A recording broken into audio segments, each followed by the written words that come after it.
The most dangerous thing about smartphones is not that they waste your time. It's that they slowly change the way your mind experiences reality. You reach for your phone for a few seconds, and somehow, you disappear into it. Minutes become hours.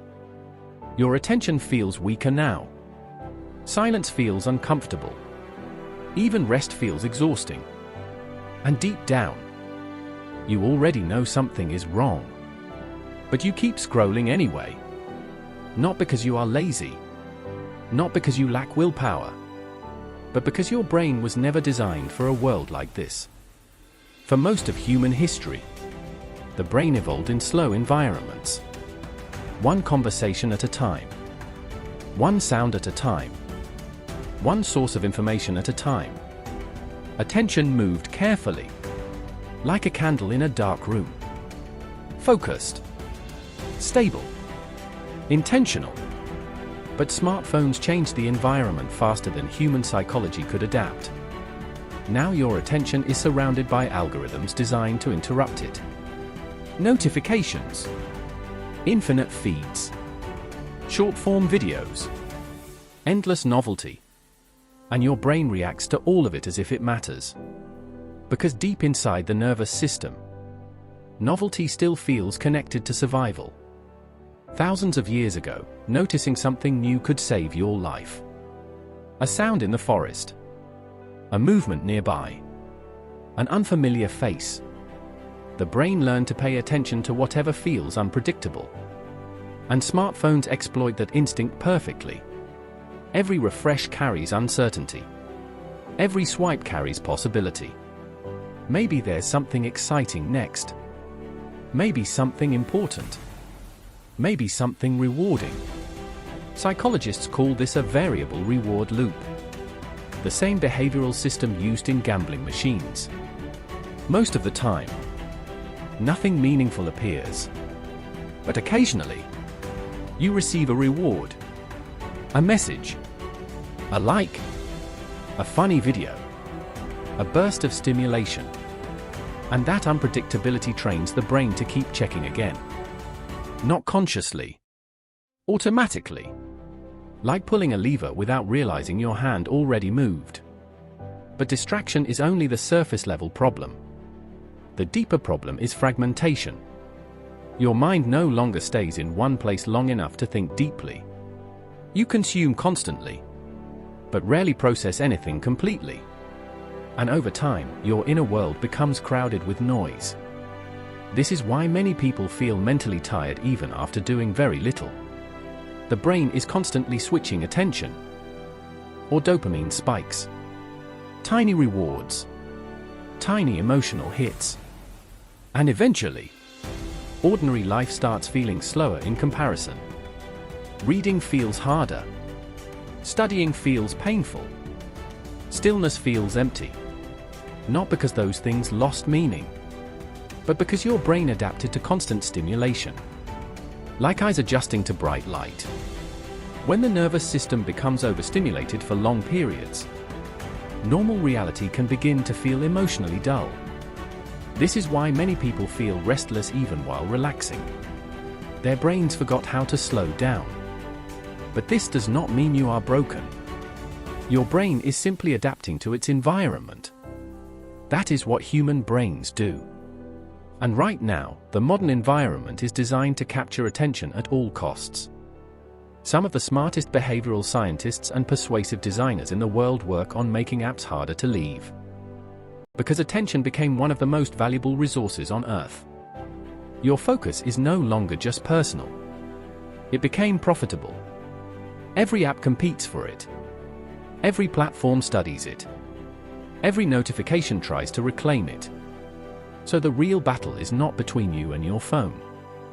It is between conscious attention and systems designed to interrupt it. And understanding that changes everything. Because shame weakens awareness. But awareness creates choice. So how do you rebuild your attention? Not through extreme discipline. Not through deleting technology completely. But through understanding behavioral psychology. The brain follows patterns. Cues. Environment. Repetition. Which means small environmental changes can reshape behavior powerfully. The first principle is reducing friction toward focus and increasing friction toward distraction. Keep your phone away while working. Disable unnecessary notifications. Remove addictive apps from your home screen.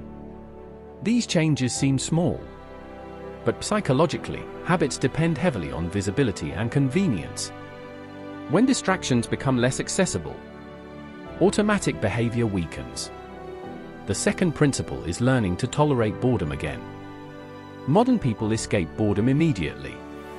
But boredom is not the enemy of focus. It is the doorway to it. When the brain stops receiving constant stimulation, it slowly restores sensitivity. At first, silence feels uncomfortable. Your mind searches desperately for something to consume. But if you remain in the quiet long enough, clarity returns. Thoughts slow down. Attention deepens. Mental noise fades. This is why many insights appear during walks, showers, or silent moments. The brain finally has space to process instead of react. The third principle is monotasking.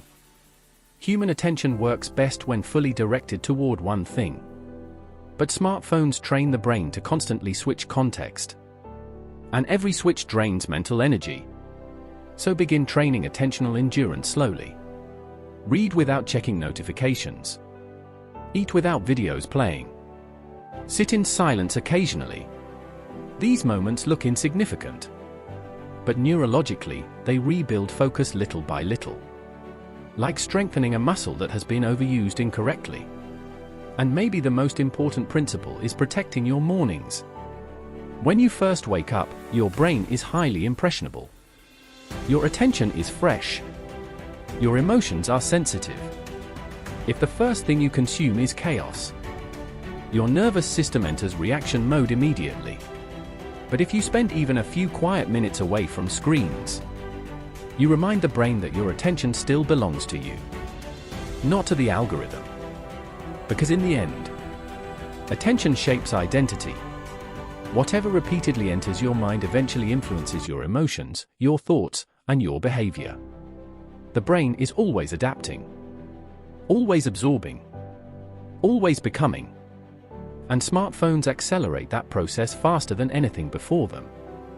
So maybe the goal is not to reject technology completely, but to stop living unconsciously inside it. To use tools without becoming controlled by them. Because your attention is more than productivity. It is your experience of life itself. And when your attention becomes fragmented, your inner world becomes fragmented too. But when attention returns, something else returns with it. Presence. Clarity. Stillness. Quietly. Like dust settling in water. And maybe that is what people are truly searching for now. Not endless stimulation. Just the ability to feel fully present in their own minds again.